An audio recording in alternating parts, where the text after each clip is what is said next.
Hello, everyone. So, I saw Guardians of the Galaxy on Saturday, and I know that today is Monday. Yep, today is Monday. I would do it more, but I don't really get to have weekends fun like this. But, anyways, and plus, I had to allow myself to engulf all that I have seen. But, anyways, let's just get on with it, shall we? So, Guardians of the Galaxy. I do have to admit, that was a wild ride. I didn't expect everything. I did expect the music part. Sadly, I don't have everything I wrote down, but I'll try to make use of this. And if I do have any more, I would actually give you the actual review of it or what I thoughts about it. So, well, we do have the kid and kid freaking getting abducted, which that was interesting. That was really, really interesting. And yeah, I might actually should say this is a spoiler. Yeah.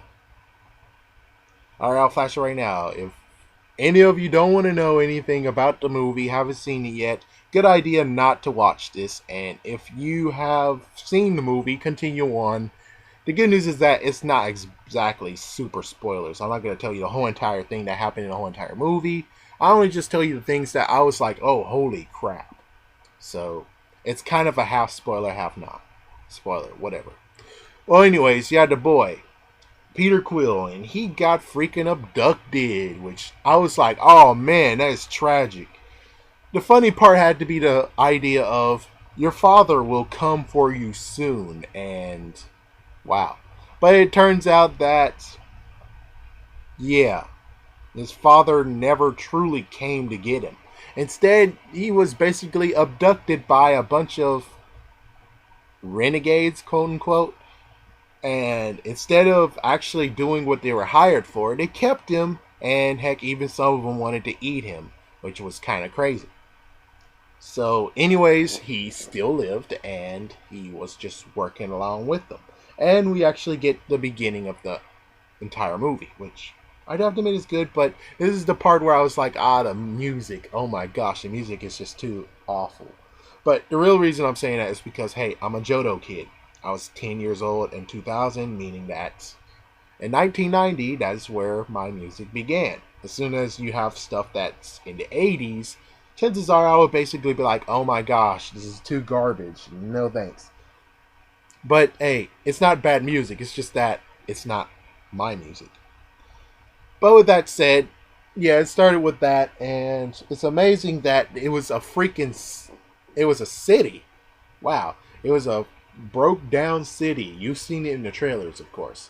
Yeah, you've seen when he got the orb, and we are like, oh, what the heck is that orb? And we eventually get to see the purple glow of Ronin. Yeah, the person who is holding the hammer with the purplish glow is Ronin. And we get introduced to the Kree. So, and it looks like the Kree are blue. That means that the thing in the tank for the Tahiti treatment, it was actually Kree DNA, meaning that Sky has Kree DNA and Agent Coulson has Kree DNA. Let me get on the record of I tried my hardest to look for the writings that Coulson was writing along with Jarrett, yeah, Garrett was writing. I couldn't find it anywhere in the movie. And even if I tried to look at the wall that he was using, Ronin was using, it seemed like it wasn't exactly the exact writing that you saw them do. But I couldn't tell because they just allowed you to have 3 seconds to look at it and then they moved the camera. 3 seconds to look at it, move the camera. So I'm not sure if that actually is the writing or not on the wall that Ronin has. With that said, I tried my hardest to see if the Red Skull was in the prison. I don't think I saw anyone, but as soon as I get the DVD, we'll check it out. I'll check it out and see if I can find the Red Skull, because the Red Skull got teleported, chances are. The Tesseract didn't destroy him. It most likely teleported him somewhere else.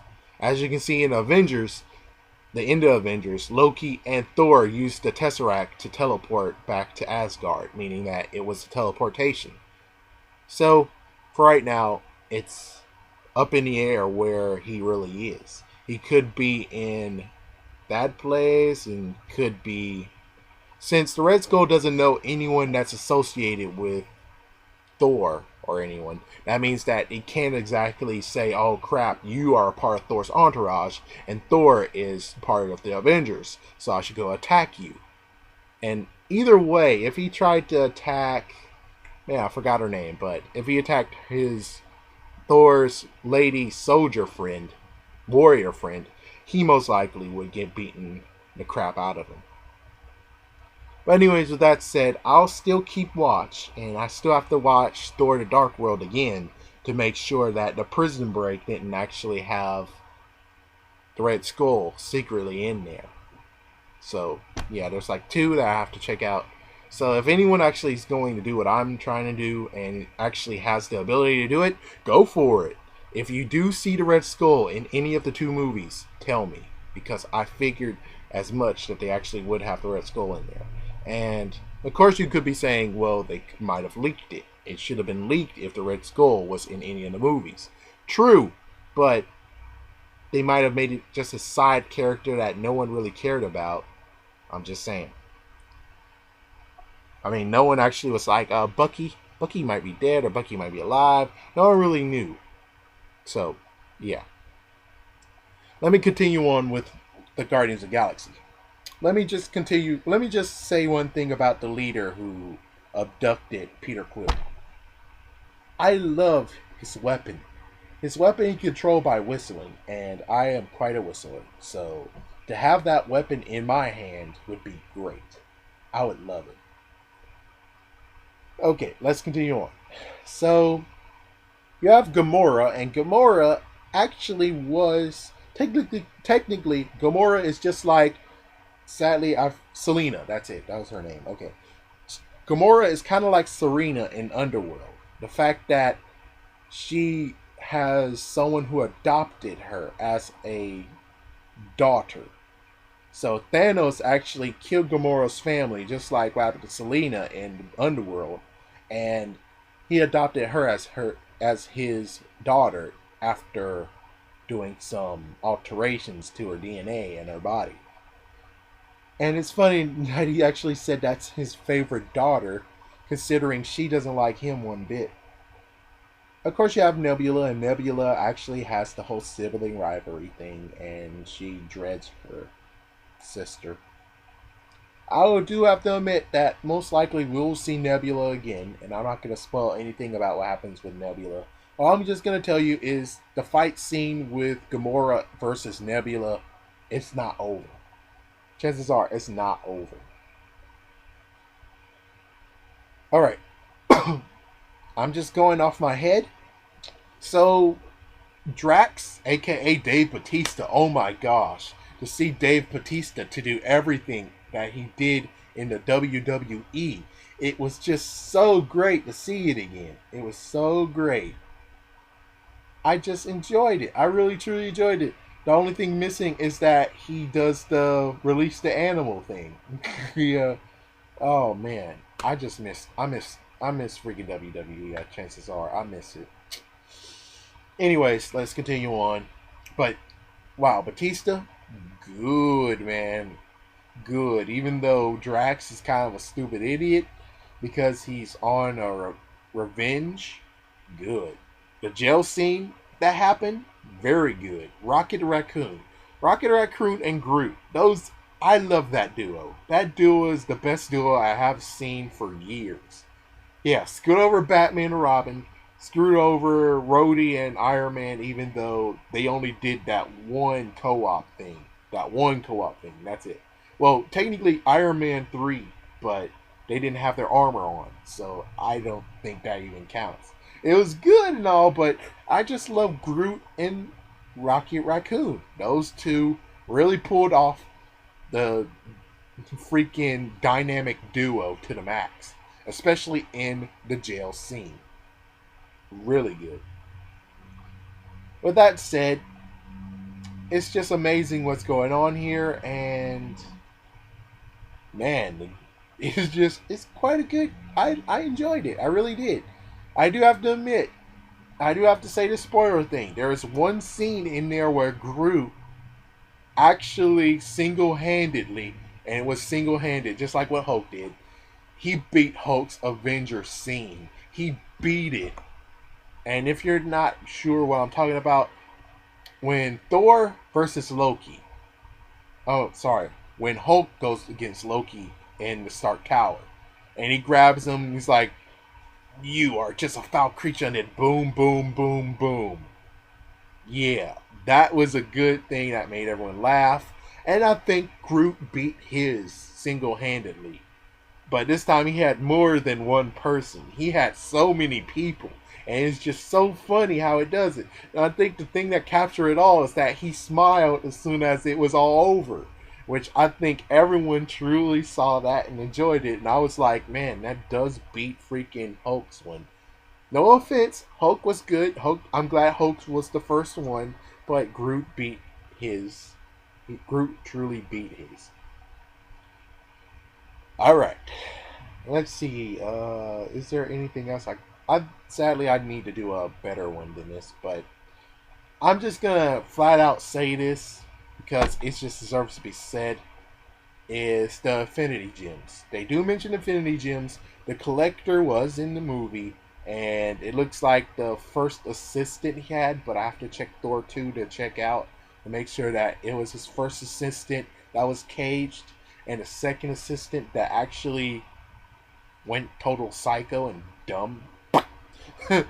Well, anyways, so we got told the story of the Infinity Gems, and yeah, it was amazing. And sadly, the dumb girl destroyed the Collector's place. I'm not sure if that's truly his place because I still have to watch Thor 2 again. I have to watch Thor: The Dark World to make sure I understand that maybe he has two places. And this is his place where he always goes to, and then he has one that most likely is mobile. I guess it's kind of funny is the fact of maybe it is the same place. It's just that they didn't have the skull world. I'll just say skull. The skull was not ready yet to be seen in Thor: The Dark World. They still were working on the design, so that's why we didn't get to see it. And they teleport. So since they teleport, there's no real need to actually show them teleport inside the skull. They just have to teleport the skull.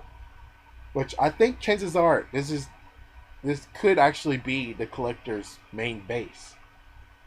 And if so, that means that he already has one Infinity Gem, and I feel stupid that I didn't even catch it. Because remember in Thor: The Dark World, he said 1 down, 5 more to go. I was like, wait a minute, don't you mean 2 down, 4 more to go? But this leads to the fact of he didn't have the Mind Gem. The Mind Gem was still, yeah.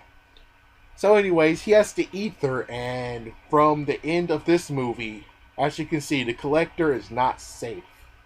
The Collector is not safe at all. He is truly open for an attack right now. And let me just continue on with saying there's a few Avenger things that you can see from it.